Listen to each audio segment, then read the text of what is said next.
ഭൂമിയുടെ അടിയിൽ വർഷങ്ങളോളം നിശബ്ദമായി ഉറങ്ങിക്കിടന്ന ഒരു അമൂല്യ നിധിയാണ് സ്വർണം. ഇന്ന് നമ്മൾ കാണാൻ പോകുന്നത് ആ സ്വർണം മനുഷ്യൻ്റെ കൈകളിലേക്ക് എത്തുന്ന അത്ഭുതകരമായ യാത്രയാണ്. ഈ യാത്ര ആരംഭിക്കുന്നത് ദൂരെയുള്ള ഗോൾഡ് മൈനിംഗ് മേഖലയിലാണ്. ഭൂമിയുടെ കട്ടിയുള്ള പാറകളെ ഭീമൻ യന്ത്രങ്ങൾ തകർത്ത് മാറ്റുന്നു. വലിയ ഡ്രില്ലുകളും എക്സ്കവേറ്ററുകളും പ്രവർത്തിക്കുമ്പോൾ മണ്ണും കല്ലും മാറി സ്വർണമടങ്ങിയ പാറകൾ പുറത്തേക്ക് വരുന്നു. ഇത് വെറും ഖനനം മാത്രമല്ല, പ്രകൃതിയോട് പൊരുതിയുള്ള മനുഷ്യൻ്റെ ക്ഷമയുടെയും കഠിനാധ്വാനത്തിൻ്റെയും കഥയാണ്. ഖനനം ചെയ്ത പാറകൾ ആദ്യം വലുതായ ക്രഷറുകളിലേക്ക് എത്തുന്നു. ഇവിടെ പാറകൾ ചെറുതായി പൊട്ടിക്കപ്പെടുന്നതായിരുന്നു. വലിയ മില്ലുകളും ഗ്രൈൻഡിംഗ് യൂണിറ്റുകളും ചേർന്ന് പാറകൾ പൽപ്പായി മാറുന്നു. ഇപ്പോൾ അത് കല്ലല്ല, മണ്ണല്ല, സ്വർണമടങ്ങിയ ദ്രാവക രൂപമാണ്. ഈ പൾപ്പ് പിന്നീട് ശുദ്ധീകരണ വിഭാഗത്തിലേക്ക് കടക്കുന്നു. രാസപ്രക്രിയകളും ശാസ്ത്രീയ മാർഗങ്ങളും ഉപയോഗിച്ച് സ്വർണ്ണകണങ്ങൾ വേർതിരിക്കുന്നു. മറ്റെല്ലാ ഘടകങ്ങളും മാറി നിൽക്കുമ്പോൾ സ്വർണം പതുക്കെ തെളിഞ്ഞു വരുന്നു. ഇതാണ് ഈ യാത്രയിലെ ഏറ്റവും നിർണായക ഘട്ടം.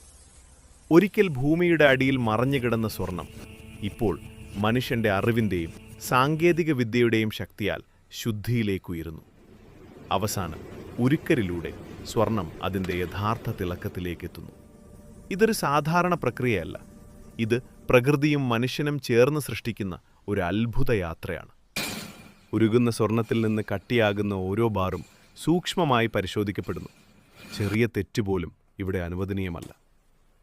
തൂക്കം പരിശോധിച്ച ശേഷം ഗുണനിലവാരം ഉറപ്പാക്കുന്നു. പിന്നെ ഔദ്യോഗിക മുദ്ര, അത് വിശ്വാസത്തിൻ്റെ അടയാളമാണ്. അതിനുശേഷം സ്വർണം പാക്ക് ചെയ്യപ്പെടുന്നു. നമ്മൾ ദിവസേന കാണുന്ന സ്വർണം ഒരു അലങ്കാരമല്ല, ഒരു നിക്ഷേപം മാത്രമല്ല. അതിന് പിന്നിൽ കൃത്യതയും ഉത്തരവാദിത്വവും നിറഞ്ഞ ഒരു ദൈർഘ്യമേറിയ പ്രക്രിയയുണ്ട്. സീൽ ചെയ്ത ബോക്സുകൾ സുരക്ഷിതമായ വാഹനങ്ങളിൽ ലോഡ് ചെയ്യപ്പെടുന്നു. ഓരോ നീക്കവും രേഖപ്പെടുത്തപ്പെടുന്നു. ഈ സ്വർണം യാത്ര തിരിക്കുന്നു, ജ്വല്ലറിയിലേക്കുള്ള യാത്ര.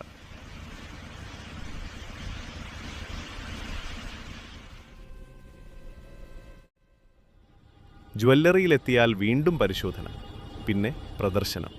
ഇവിടെ നിന്ന് തന്നെയാണ് ഒരു കുടുംബത്തിൻ്റെ സ്വപ്നം ആരംഭിക്കുന്നത്. ഒരു വിവാഹം, ഒരു സമ്മാനം, ഒരു നിക്ഷേപം. നമ്മൾ കയ്യിലെടുക്കുന്ന സ്വർണത്തിന് പിന്നിൽ ഇത്രയധികം പരിശ്രമവും വിശ്വാസവും ഉണ്ടെന്ന് പലപ്പോഴും നമ്മൾ അറിയാറില്ല.